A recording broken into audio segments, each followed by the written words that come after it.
இத மட்டும் நம்ம ஸ்டேஜ்ல பாடணும், நமக்கு தாண்டி ஃபர்ஸ்ட் பிரைஸ். இத பாடலாண்டி. சச்சா பாருங்க, இந்த பாட்டு எந்த நினைக்காதீங்க. இதுல இருக்கிற ஒவ்வொரு வார்த்தையும் உங்களுக்கு தான் சொந்தம். போய் பாடுங்க. நீங்க எப்படி ஜெயிக்கணும் அதான் என் ஆசை.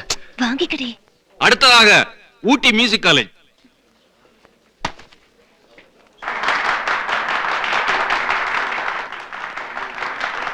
டேய், நீ திருந்தவே மாட்டடா. சத்தியமா சொல்றேன், அந்த பொண்ணு பின்னாடி தெரு தெருவா அலைஞ்சு பைத்தியம் முடிய வரைக்கும் நீ வரவே மாட்டடா. வாடா.